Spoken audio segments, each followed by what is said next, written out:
રાજકોટમાં લોક દરબારનું આયોજન કરવામાં આવ્યું, જેમાં કોંગ્રેસના નેતાઓએ સત્તાપક્ષના પદાધિકારીઓ સામે સવાલ ઉઠાવ્યા। Ward number 11 Ambika township, Ambedkar Nagar સહિતના રહીશોની રજૂઆત સામે આવી।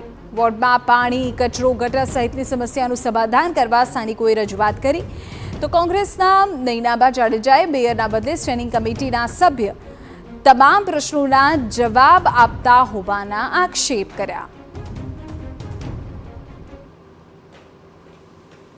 ક્યાંય પાણી નથી આવતા, ક્યાંય ગટર નથી, આવા જ બધા પ્રશ્નો લઈને આવ્યા હતા।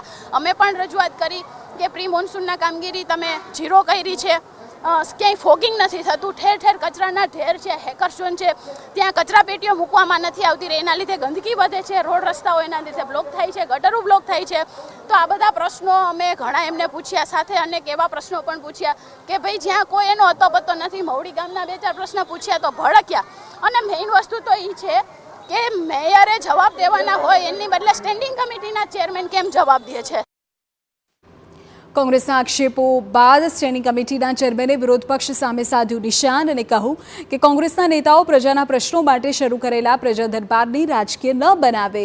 લોક દરબારને મામલે કોંગ્રેસ રાજકારણ કરી રહ્યું હોવાનો આરોપ લગાવ્યો। જે પ્રશ્ન આવ્યા છે એ મેજર પ્રશ્ન છે પાણીના, રોડ રસ્તાના અને ભૂગર્ભ ગટરના। આ વોર્ડની અંદર, આખા વોર્ડની અંદર ડીઆઈના કામો ચાલુ છે। ડીઆઈની નવી પાણીની પાઇપલાઇનો, ડ્રેનેજની નવી પાઇપલાઇનો ચાલુ છે। રોડ લેવલથી 4 ફૂટ નીચે જ્યારે પાઇપલાઇન નખાતી હોય ત્યારે સ્વાભાવિકપણે આખા રોડ ખોદી નાખવા પડે, એટલે એ જ પ્રશ્ન આવ્યા છે।